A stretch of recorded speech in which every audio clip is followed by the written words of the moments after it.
This is Frameform.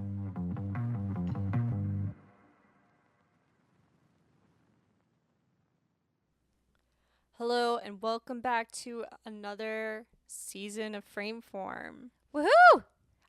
I mean, it's only episode 2, but here we are, reunited after our good long break that we like to do.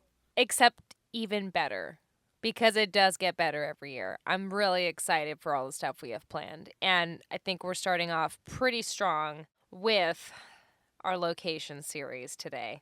Always a crowd favorite, always super fun for us. And I think it sort of serves a very practical function as our way of like organizing and classifying screen dance films, music videos, even just regular old films and videos that we see online. It's going to be interesting today. I think it would be good to kind of refresh what we did last season for those that either listened or might want to listen back. Yeah, so last year we took a look at the very ubiquitous warehouse as a location, and we also took a look at deserts and water. Is that right? Tell me I'm right. That is correct. Yes. And the funny thing with water is that there were with all of them, but I think especially with water, there were so many subcategories and different forms of water.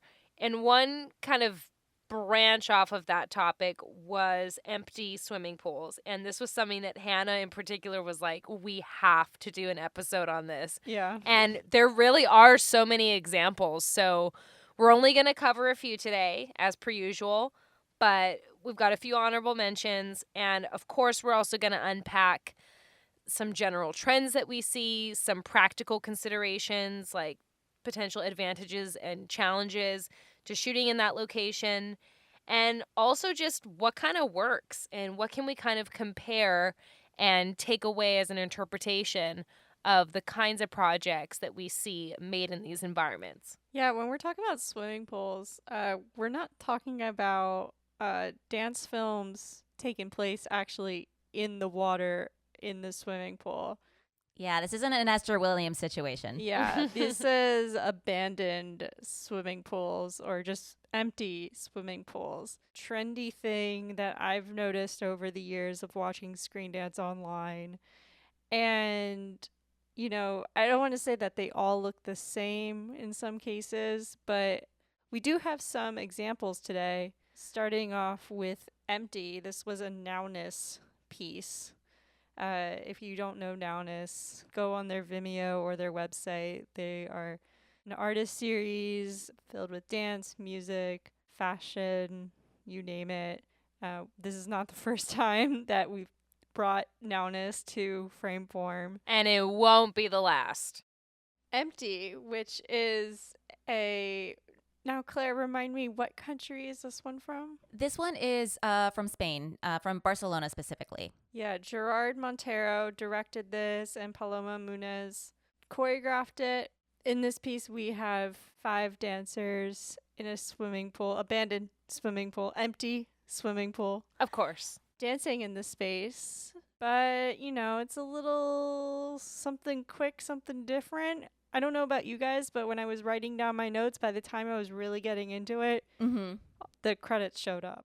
I find that a lot of times the best screen dances are the ones that really are in that overlap in like the Venn diagram of dance and cinema. Like the more they really master composition and rhythm and movement down to an essential level, the better they are. And I think that while every element of this was really good, and even from the beginning, I really like the sound. And even from the beginning, I think it was really strong. Ultimately, compared to the other films we're going to highlight tonight, I think this one almost didn't need to happen in the environment in which it was set. And that's kind of a common criticism we have sometimes. Like, does this need to happen here? Does it need to happen in this medium? And while this is strong, I've got no complaints. It's great. I love it. I don't think it does it as masterfully as the other two that we're going to talk about. I agree on that point. I did have a bit of a bifurcation as I was watching this, because this film not only uses an empty swimming pool, it also uses an empty gym. Yes. And I think it's very, very important to note right off the bat that when we think about abandoned spaces, specifically like when we think about abandoned warehouses, Yes. we're unsure of what might have happened there in the past, or what sorts of activities have happened there. It might be an old activity center, it might be an old factory, it might be an old community space. But with something like a gym and a swimming pool, we have associations of what actions can be performed there. And I think that as we're watching these films, we have a certain idea, even just subconsciously, of associating those actions with that location. Now, I felt that the film was weaker and a little less intentional when it was showing those moments in the gym space. And I think part of that is because there's so many activities that can be performed in that space. And when we see a mover there, in a way, it almost feels arbitrary because, okay, this can happen, so can so many other things. But looking at the swimming pool, we really see, to me, it's impossible to divorce that movement entirely from what a synchronized swimming team would look like, or in sort of like the orderly nature of it. Right. And there's also a strength in the composition as well, because we do have those lines, and the choreography itself is very geometrical in nature, and it's both playing with that linearity as well as breaking form and really almost contrasting that linearity with some of the more fluid movement. I think that's so well put. I mean, as always. But that was so well put. And the architecture and the lines is definitely something that we enjoy in any setting. And especially when we've got like the tiles and the different surfaces and the dimension of an empty swimming pool or a gymnasium. Like, there's so many different ways you can access the space, not just choreographically, but where you shoot from with your camera. You can get up top and aim down. You can be in the pit aiming up, or level and have this backdrop. And I think that some of the later examples we're talking about do an even better job of this, really immersing you in the environment, which is not always something that you get from, let's say, a parking garage. I don't know if I want to be immersed in a parking garage, but being in a pool that I normally don't see without water, and where I can take in all the tile design and the color and the texture, I mean, that might be a little more interesting to watch. Yeah, I think just overall aesthetic is what the main thing we're seeing. And when I mean aesthetic, I mean not just like it's nice to look at. Yes, it's nice to look at, but it's like that trendy, nice to look at kind of thing that, all Gen Z is trying to strive for, or even us millennials, when we're making art on screen. And that is definitely shown in our next film. So our next film, Maze, Scottish ballet dancers Madeline Squire and Javier Andrew, they find themselves in a swimming pool space. And not just a swimming pool, there's also like the bathrooms, the changing rooms. We see places like the shallow end that shows up. So different parts of a pool house that you would see. I would say maybe 2 pools we're seeing in this film. Yes, definitely. Yeah, there was the large pool and then a smaller pool that they moved to later. Yeah. Also, did this remind you of Curing Albrecht? Like the stalls seemed very similar, but this setting was like more gritty and like not as bright, I found. I can see that in the color palette, yeah. Yeah. Definitely moody. When I first saw this film a while back, I definitely thought of Curing Albrecht. From what we know and love, very big topic on water in there. Where in this case, we see some kind of swimming metaphor through their movement, but I don't know. This was also one of those things where like it's very aesthetically pleasing to the eye.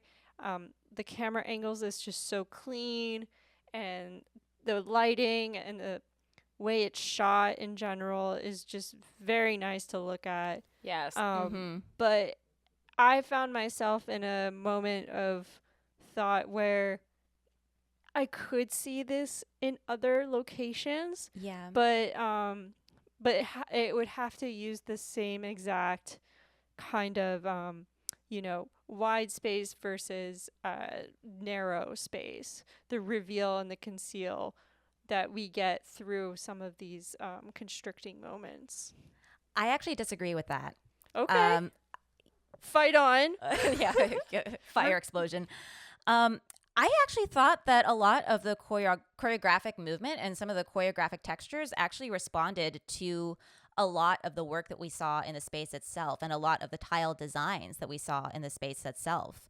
I'm specifically thinking that there's this one tile design that's somewhat abstracted, but it's very much in line with the movement that the dancers are performing. It's almost like they're doing like a Forsyth style writing the room with that design in mind. Now, there's certain motifs that I think are unique just to the movement language of the duet, specifically when it comes to the movement of the head, which is consistent upon all the locations depending on where they are seen.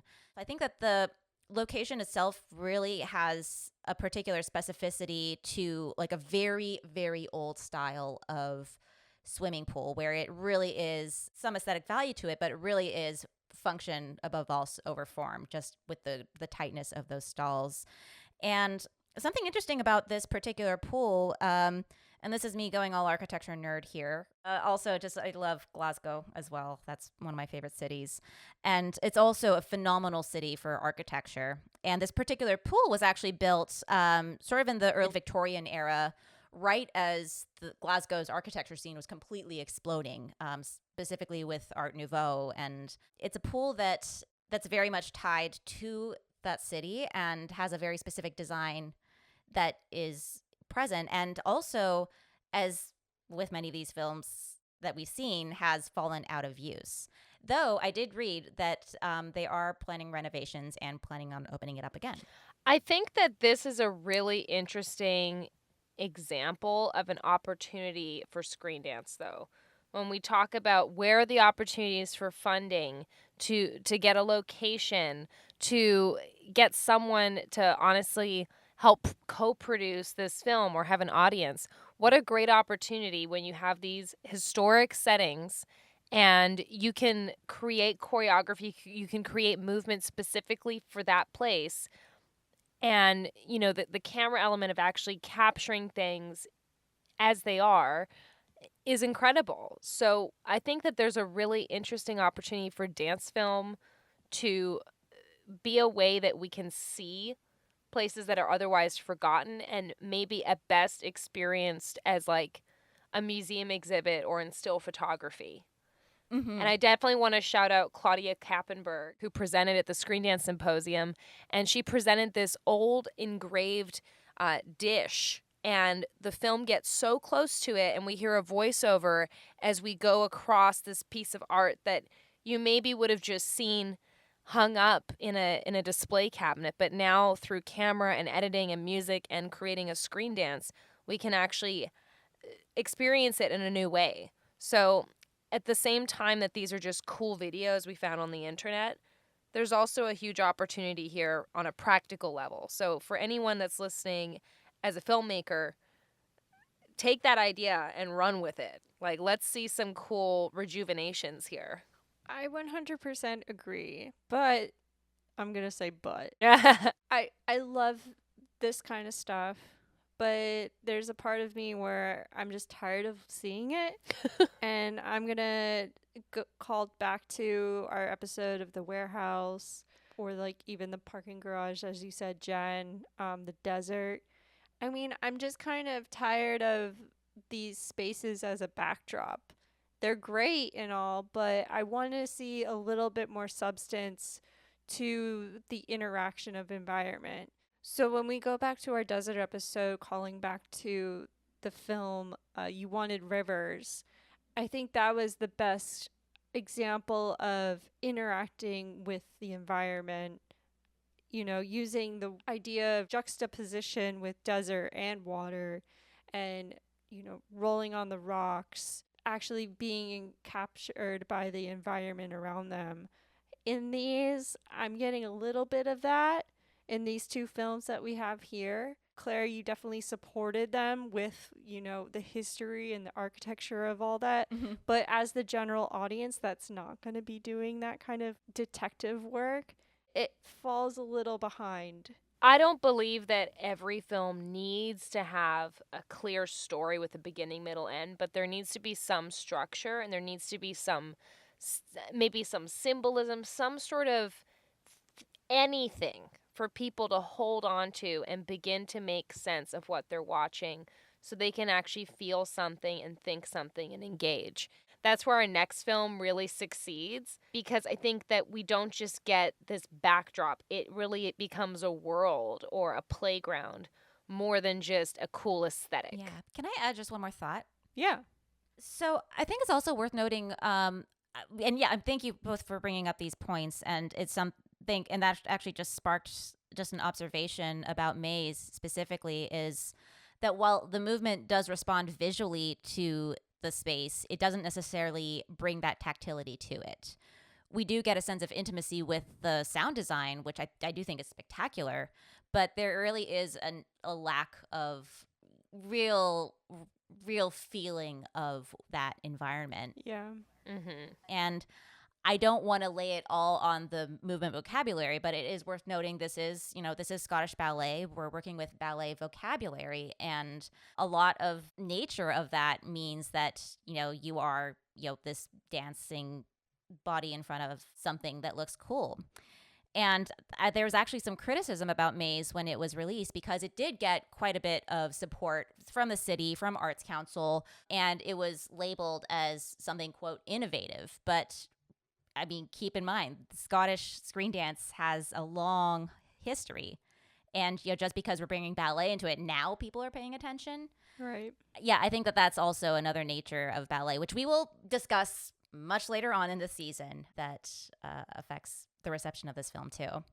Well, I think that's something that we also saw with the pandemic. While it was really exciting that there were a lot more films being made, there were a lot of people that, for lack of a better word, for lack of a better phrase, were, I guess, late to the party. And just because, someone hasn't seen it before doesn't mean it didn't exist. And I think this is part of the ongoing journey of a lot of us, even us, the three of us on this podcast, and our listeners, is we're always looking to explore and expand that web of knowledge. It's true, it can be hurtful, quite frankly, when maybe you're someone else over here that's been doing the work for literally decades, in the case of Scottish screen dance, and then you're like, hello. Totally. Well, speaking of looking back in the archives, we'll actually take a look at a film that's, I wouldn't exactly call it old, but it is almost, it's nearing almost a decade in age. And that is the Dutch film Sink or Swim. So this film, directed by Michiel van Huld and Jaako Toivinin, that's the best Finnish pronunciation I can ever get. I think you did better than the average person would. I guess if I were to sum this film up in one sentence, I would call it Lord of the Flies in an empty swimming pool. I love that. That's a good analogy. So good. And it's like minus some of the carnage, right? Exactly. We'll get to a more in-depth discussion about that later, but that was something that was honestly refreshing about watching this film. So we essentially see these two boys coming out of a water slide and entering into this dry, desiccated environment. And I think this is something that's very important in the narrative, that we do see the water coming through the slide, but they exit into a dry space. So we are implying that maybe they're traveling from one world into another space. And so it's giving rationale as to why they're there and why they're discovering what they're discovering. And as a viewer, it set me up right away to know, wow, I'm watching something really amazing right now. Because immediately, I can only imagine seeing that on a big screen too. But what a cool thing to be immersed in. You're in a water slide. That's one of the peak experiences of life, is being in a water slide. Yeah. So to start off a film that way, really gripped me, and I knew right away, okay, we're dealing with another level of creativity, of camera movement and storytelling here. Yeah. And one of the worst experiences in life is being on a dry water slide. And I think this film really Ooh. communicates that well. Yeah. I got a rash just mentioning that. I loved the creativity of this film, honestly. Just maybe that's because, as I've said with the last two, I'm tired of seeing just 20 somethings, who belong to an amazing dance company and just dancing in the space wearing nude or just, trendy colors and mustard. Where this one was like, okay, let's take what summer is like with boys and build a story, narrative, dance out of that. And it purely reminded me of last summer where I actually joined a pool and I would see kids like this all the time, like all of their mannerisms, Towel whipping each other. didn't see much towel whipping, but like that whole sequence when they're going up to the edge and trying to jump in and like seeing who's the coward, who's the daring one, who's gonna make, in this case, the biggest splash or the biggest jump. I don't know. It just like definitely rekindled that feeling of being a kid and are you gonna join the gang or not? Sink or swim. Yeah, exactly. Sink or swim. Absolutely. Thematically, it all comes together, which makes it so much stronger. It just adds this weight to it from the start. And I mean, talk about unique pool locations. I would have loved to be in that pool. That's stonework. Like, please come to my house. Swimming in a maze. But this is another location that I tried my best to do a deep dive on, but my Dutch isn't quite so good. So this building that we see was actually built as sort of an alternative for people traveling to Spain or to the Mediterranean in the winter. So this was actually filmed in Rotterdam in the Netherlands. It's pretty dang cold for a good part of the year. And so this is sort of designed as a very convenient getaway for families. However, it was bought out in the mid-90s, and even though the pool had been built in 1989, it basically had been drained by the mid-90s. And through a series of ownership changes, it was eventually abandoned. So it's very tied to sort of this late 80s, almost like a late 80s decay in a way. And another very interesting thing that I found in the Wikipedia pages, again, using Google Translate, so I can't exactly speak to the accuracy of my interpretation here. But one of the big issues here was actually the rowdiness of the youth in that area. So I don't know if this was intentional from the directors to have that as the central theme, but it was really satisfying learning that and then connecting that watching this film.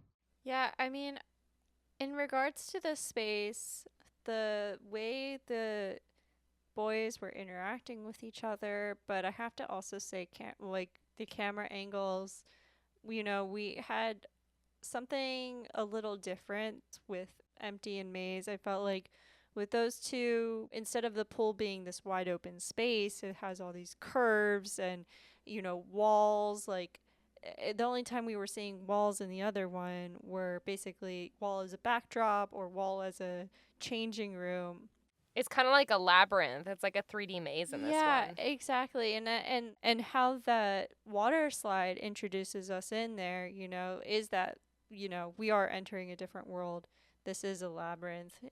Kids are also peering behind the walls, looking from afar, which I really appreciated, because even though we associate swimming pools with a giant body of water that's, shaped as a square, in this case, with the personality of the kids, navigating through their own ways of, social acceptance or just being social animals.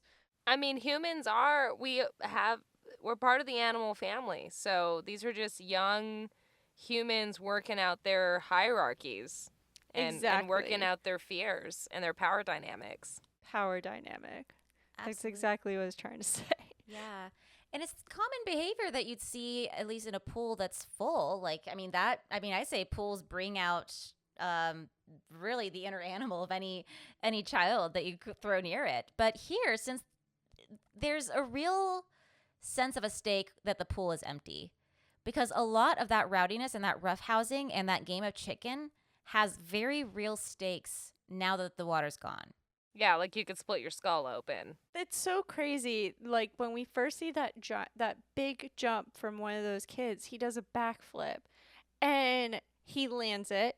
Yeah. I mean, but the funny thing is, it's just like, yeah, you see these kids at the pool during the summertime doing exactly that. So it's even crazier to watch this, going into hard ground, not, buoyancy that's going to catch you a little bit better. It's hard to not turn away and see what's going to happen. Absolutely. Absolutely. One thing I do want to note about like this kind of environment of pool, as I was saying, it's not like the backdrop. It doesn't have like a proscenium feel to it. In this case, it's kind of like we're in a round table at a different kind of, maybe Judson Church, proscenium. Yeah. In a round. But one thing I kept thinking to mind, like, I wish I saw more of these pools where, I mean, in this case, they look like one of those like lazy rivers where you're gonna be like floating Yes. down.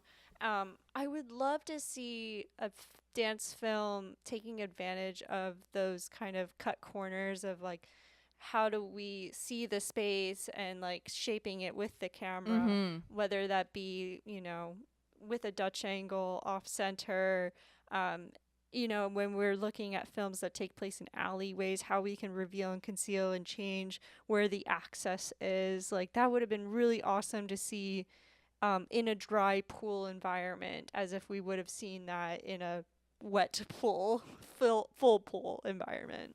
Wait, if this film is from the Netherlands, is every angle a Dutch angle? Ha! Nice.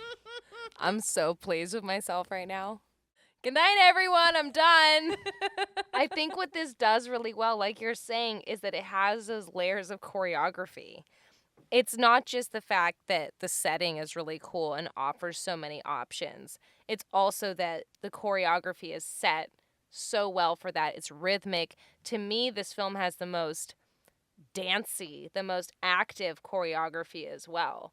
Not to disqualify the great choreography in the other two films, particularly in Maze. I really enjoy the interactivity and the partner work and the strength and the clarity in the performance. But with this one, it's just, it really does get that spirit of play, which adds to the story and the characters. So it's all working together. And then you get the editing that also is rhythmic and jumping around to different angles. And that's also just a product of getting the right coverage and just doing a really good job shooting it. So I think this film's a great case study of how to pick a strong location within something that's maybe been done already. And then also really dance with your edit and dance with your different tools that you have when you're actually there shooting on location. Yeah, I would also like to say about these kind of locations that we've been talking about. I want to go back to, the backdrop in these locations, which is not just the swimming pool, but as we've stated, warehouses and deserts.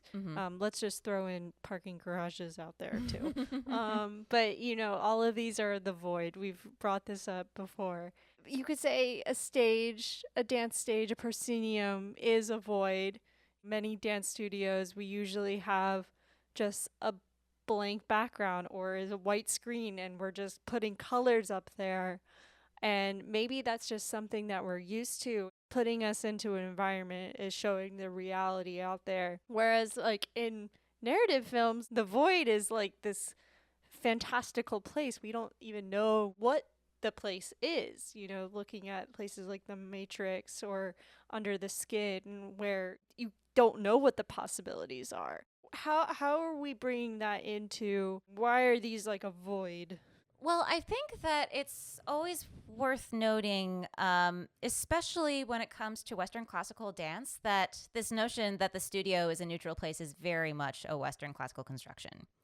And it's something that at least a lot of dancers who've trained in these, in Western classical forms have accepted as sort of a blank neutral space because it's been intentionally decontextualized for the purposes of their movement and their training. And so I think that there might be a conflation of, maybe here's this empty space is transferable, or whatever's created in this empty space is transferable to whatever empty space I see. And obviously that's there's a lot of problems when it comes to that. And I think there's a lot of problems even when you contextualize what a completely blank, devoid of signifier kind of void is. Because again, a lot of the intention for those is somewhat, it's almost an attempt to neutralize the space. But even with that, there's a lot of colonial significance to that, because a lot of it, revolves around this, Western classical ideas. So when it comes to the warehouse and the desert and the swimming pool and the parking garage, I think that a lot of dancers see them, especially during the pandemic, see them as, just alternatives to the dancing space, just another place that has this broad environment, but is readily accessible. It's familiar enough, but different enough, and offers enough character to be something that might inspire a thread of creativity or artistry, but at the end of the day is very practical because it's a rectangle in some ways. Exactly. Yeah, I don't have that wall that I'm always running into, or, beams. Oh my gosh, the supporting beams. Beams. There have been multiple times I have looked at studio space, and every time there's a beam, I'm like, I can't do it. Right. Oh yeah. Must wait. Even bars attached to the walls. That's so many possibilities, but also just so much danger there. I just want to be mindful in future, or I want people to be mindful, not me. I know that I'm going to be mindful, but I just want people to, interact with the space a little bit more and, play around with the fact that it's not just a swimming pool. Mm-hmm. You're in a sunken space. So how you can play around with open, in this case, it's like an open ceiling. It's a great way of putting it. Totally. And just understanding that even if you see it as a neutral space, others might not see it that way. Like, again, a swimming pool has some very specific signifiers attached to it that are inevitably going to be attached to it when people watch the film. But something I noticed and was really, really hoping that they'd explore was the shifting depth of the pool. Like, it was literally like a background object. Right. And there were no cameras mounted at floor level. Very few actually inside the pool space. Though something I do want to note, and maybe this just relates to my personal experience, is that a lot of old pools get converted into dance studios. The dance studio I grew up in San Jose, actually, one of the studios used to be a Victorian era pool. The college I went to, the Studio Theater, also used to be a pool. UW, which is where the Screendance Symposium was, a big space there, used to be a pool. And in my research, I found no fewer than 5 other dance studios had been converted from pools. It's a conspiracy. It's a pool-spiracy. It's a cult. We did it, y'all. We nailed, our first fully recorded episode of season 3. And I'm just glad to be back in this rhythm with y'all. Oh, same here. It was just so much fun to dive back in with this. Literally dive head first. Claire. Cannonball. Jen, Claire, it's great to be back. It is so good to be back. See you next week.